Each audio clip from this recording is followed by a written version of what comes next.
Eu vejo um problema grande, por exemplo, na hora que você vai entrar em algum tipo de discussão. Até dando exemplo do Bitcoin. Quando eu comecei a falar de Bitcoin na internet, se eu chegasse numa roda, isso aqui é uma roda de investidores, eu falo, eu invisto no Bitcoin, isso soaria igual falar, eu uso crack ocasionalmente. Iriam olhar para mim da mesma forma. Hoje virou mainstream. Todo mundo tá colocando nos portfólios, já entende o ativo, só que tem caras que falaram tão mal lá atrás que esses caras não estão mudando de ideia hoje. Eles só deixam de falar, porque assumir o custo do próprio erro pode ser muito custoso para a reputação das pessoas. Isso acontece em vários campos. Nutrição, por exemplo, isso aconteceu. Você tinha uma série de diretrizes nutricionais que elas foram criadas por conta do governo americano. Um presidente chamado Eisenhower teve um infarto. Por que ele infartou? É a gordura. Gordura é o problema, tira a gordura do alimento, você tirou gordura, proteína mais ou menos constante, bota carboidrato. O que aconteceu é mais gente engordando e mais doença cardíaca. E aí, como é que volta atrás agora se todo mundo construiu carreiras falando que esse era o problema? Aí o Taleb, o Nassim Taleb é um autor que eu gosto, ele tem uma frase que ele diz que a ciência evolui de funeral em funeral. Então, quando esses caras que consideram carreira dentro de um argumento errado morrem, você abre espaço para que novas pessoas com novos argumentos surjam.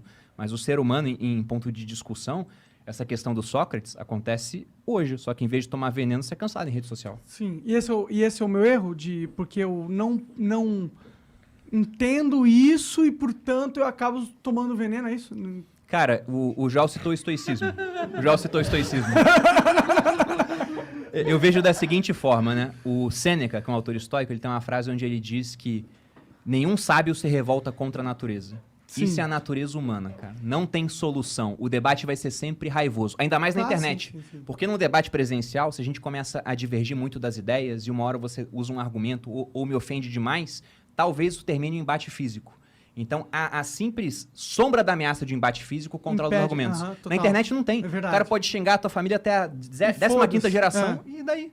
E os outros ficam mais raivosos. Então, a internet amplificou tanto coisas boas quanto ruins na sociedade. O debate vai ser cada vez mais raivoso. Sim. E não vai ser um debate buscando verdade. É um debate querendo lacrar. Mas buscando like. Aí a gente entra no cerne da questão.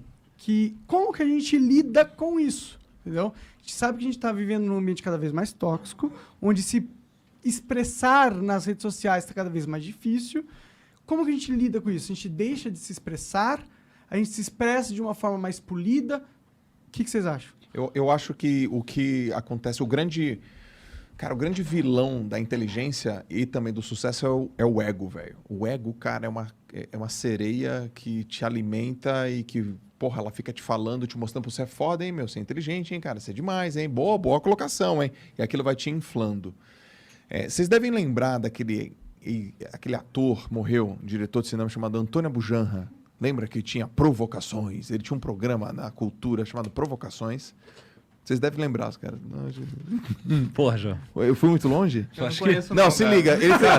Mano, ele fez Ravengar, cara, que Rei Sou Eu. Vocês não lembram desse cara? Porra, João. Eu sou de 88, cara. Caralho, João. Que Rei Sou Eu. Tu lembra, velho? Que Rei Sou Eu lembro. Tinha um Ravengar. Aham. Cara, Provocações tem vários programas na internet. Ele falava assim... O Igor é professor de letras, entendeu? Não, mas isso tem nada a ver, cara. Ele tá falando da novela. Não, mas o cara tinha um programa irado de entrevista. O cara tinha um programa de entrevista, porra, 20 anos atrás, meu. Provocações. Ele falava assim, aprenda a idolatrar a dúvida.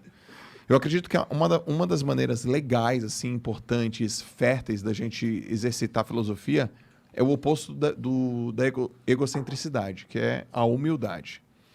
Ó, a gente tá aqui gravando, semana passada eu encontrei o Bernardinho. O Bernardinho vocês conhecem, né? Aham. Pô, o Bernardinho, cara, ele foi medalhista como jogador de vôlei.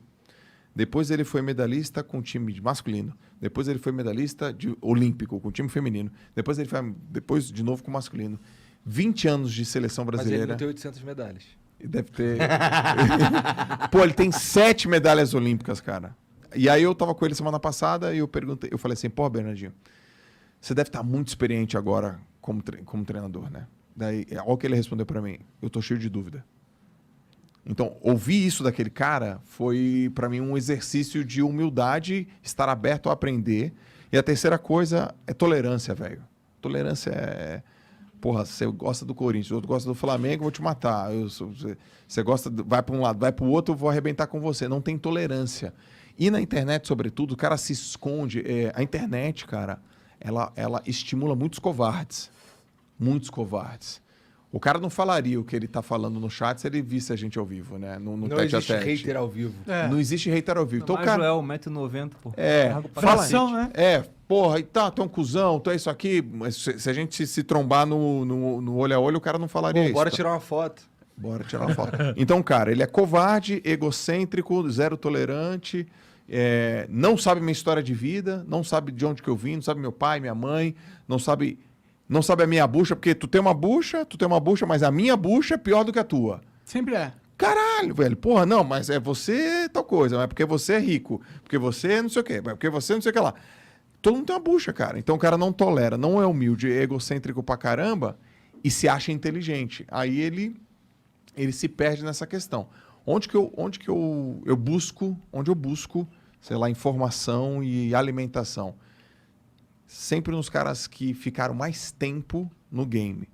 Tem um autor chamado Simon Sinek. Ele escreveu vários livros legais. Começa pelo Porquê, o Líderes Almoçam por Último, mas tem um livro que ele escreveu que é O Jogo Infinito. E ele fala assim, ó, por exemplo, eu falei aqui para vocês que eu falo sobre alta performance, né? Mas não tem uma competição, Campeonato Brasileiro de Alta Performance, para falar que o Joel é o campeão da alta performance. Ou o Campeonato Brasileiro, ou Federação Brasileira de Podcasts, tá ligado? Para falar. A gente pode criar um nosso e só você compete também. A gente cria um. Né? Ou bota outros também. Então ele fala o seguinte: o jogo infinito, cara, é o jogo. Qual é o jogo verdadeiro mesmo? É o jogo do cara que se mantém por muito tempo. Na internet é difícil crescer, mas mais difícil ainda é ficar por muito tempo. Então, Eu fali. Então, cara, esse é o jogo Você é um infinito. cara que tá há bastante tempo, cara. Não, mas eu fali durante muito... Eu fiquei 4 anos falido, então eu sei quão difícil é se manter. É muito difícil mesmo. Então eu vou te fazer uma pergunta. Ah, De um cara que está há muito tempo. Se você pudesse dar um conselho para mim, eu falo, pô, Monark, galera, cara, o que eu não posso negligenciar de jeito nenhum para me manter competitivo durante muito tempo na internet? sua alma. Então, isso é humilde para mim, é humildade para mim. Mostra para mim do tipo, cara, por mais que eu cresça, Joel, por mais que a gente cresça, não esqueça da sua alma. Aí eu te perguntaria mais, como aluno, velho, fala um pouco mais sobre o que é alma especificamente. Alma é o porquê você começou a fazer algo desde o começo, entendeu? É o que te move. Sempre quando você começa a fazer algo pelo resultado da coisa, não pela essência, você perdeu um pouco tua alma. Quando você se molda a agradar coisas pessoas e situações que não têm a ver com o que você acredita de verdade. Ó, aí se liga. Tô indo mais como aluno, tá? Quantas Método pessoas... socrático. Isso. Quantas pessoas passaram aqui, sentaram aqui, velho, com vocês, nesse tempo todo? Umas 500. 500. Pelo menos. Por De aí, diversas não. Pelo menos indústrias, não, mas por diversos aí. segmentos. Tipo, os caras mais, Tudo, diversos sei lá, tudo. brilhantes. E teve uns borrão também. O que vocês notaram... Tá, quer ver, ó. Desses 500, quais foram as características dos caras que mais vocês realmente admiraram? O que eles têm? Autenticidade. Autenticidade. São pessoas que falam e eu não tô enxergando nenhuma estratégia pelo qual elas falam. Ou seja, mantiveram a alma. É, Não tiveram a alma. Poderíamos pensar nisso. poderíamos. Beleza. Aí eu te perguntaria para vocês, como que eles fizeram isso? Não por quê, porque vocês já me disseram, mas como? Como é que passa nessa prova? Eles sacrificaram coisas em prol de algo que eles acreditavam. Eles se fuderam por causa de algo que eles acreditavam. Volta no Tiago. O que você acabou de falar de Sócrates lá na hora da morte? Pô, Sacrificou a vida. cara, ele preferiu, cara, morrer pelo que ele acreditava do que viver uma vida na mentira, Ó que louco. né? Que é um pouco disso, né? cara?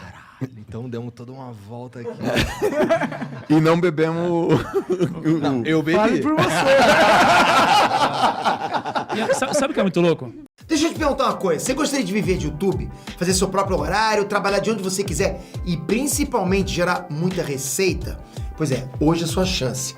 Finalmente a gente lançou o Viver de YouTube, que é o único treinamento no mercado que vai te acompanhar do absoluto zero até a criação do seu canal de sucesso.